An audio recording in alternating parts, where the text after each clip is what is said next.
at nighttime, or you guys probably saw it this morning or whenever you drove in, but look out on the sides of the roads and there's fires 20 foot in the air, just kind of polka dotting the horizon.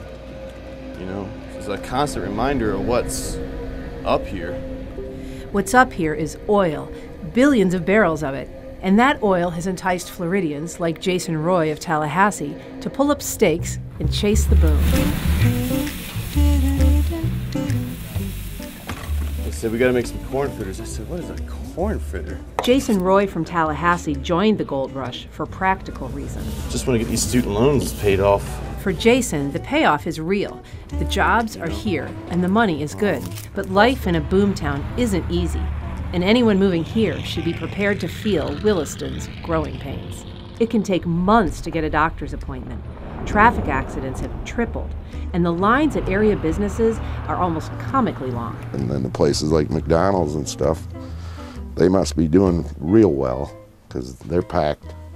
The drive-through is backed up from 10 o'clock till 2, 3 o'clock in the afternoon every day. A simple trip to Walmart, 2 or 3 hours.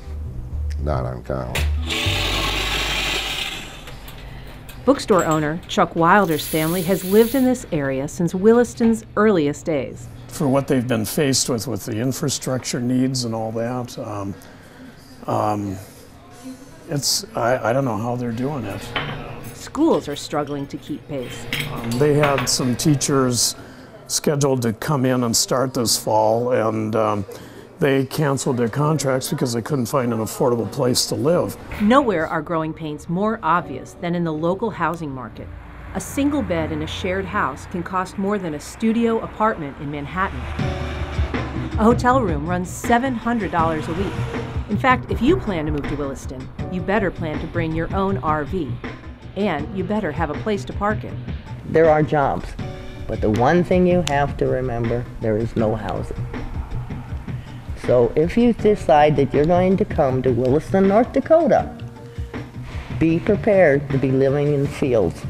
One group that has not found a welcome mat in Williston, elderly residents. And you really have had some, in some cases, where senior citizens on fixed income, maybe Social Security, really have been driven out of the town because they can't afford the rental rates anymore. And that's a real sad thing. This former assisted living facility was recently converted to weekly rentals, catering to oil workers. The senior citizens who lived here, some with Alzheimer's disease, were forced to move out.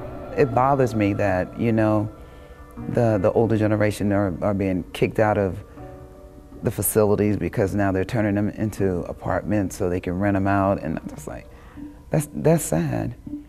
And normally around about, you know, 4:30, 5:30, it's gonna be a little more crowded than right now. Barbara Heilich moved here from Orlando to work at a health club and physical therapy clinic in Williston. She has several clients who've been displaced by the boom. As a newcomer, she sometimes catches an earful from the locals. I understand the hostility. I don't take it personal. I understand it. It hurt my feelings sometimes. And they're like, oh, Barbara, you know, we're not upset because you're here. We understand why you're here. We just don't understand why this is happening.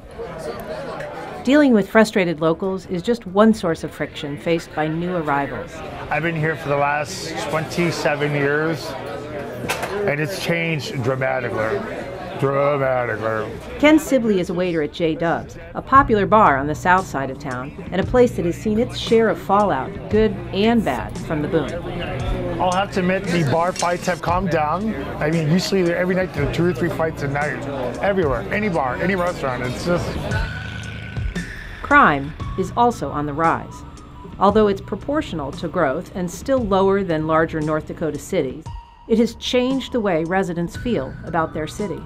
You know, you see on the news a lot, it was that how violent and how much crime was in the area, and women weren't safe to go out after dark and stuff. Oh, there is some prostitutions everywhere. Yeah, it's easy to get in trouble. There's drugs.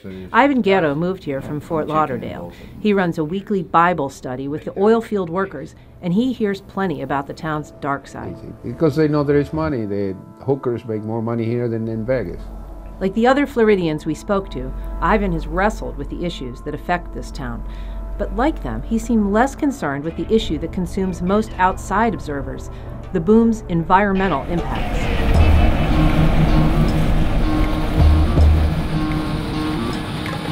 The most obvious signs of those impacts are the raging natural gas vents used to burn off the methane and hydrocarbons released in the oil fracking process. The burn-offs are polluting and wasteful. Enough gas is burned each day to power most of Jacksonville. But gas is cheap compared to the oil pump from the underground reserve known as the Bakken. This is just a real light crude, so it's very easy to refine. The region is expected to produce at least 4 billion barrels of oil over the next couple of decades. No, that's just the raw crude coming out of there. But extracting it generates millions of gallons of salty, chemical-infused wastewater, which is itself a hazard. I'm concerned about how they're working the land. I think there needs to be more, probably, regulations, which most people... After a decade living in Portland, Williston native Lori Hagen decided to follow the boom back home. At night, and you see all the flares of the natural gas being burned off, that kind of concerns me. It seems like a big waste of energy and a lot of pollutants being put into the air, so... But transplants like Jason Roy think the economic benefits outweigh concerns. I'm sure some people don't like it, but it's booming. They're doing everything they can to do it as safely as they can. It's there. Why not use it? Jacksonville native Troy Michler agrees. I think our concern is more that it's not going to be here. It totally affects our job. We're here because they're here. If they're not here, we're not here. Of course, if anything is clear to people living the boom, it's the fact that everything has a price. Everything costs more in scenic Williston, North Dakota. It's just the way it is. Everybody wants their share of that black gold coming out of the ground.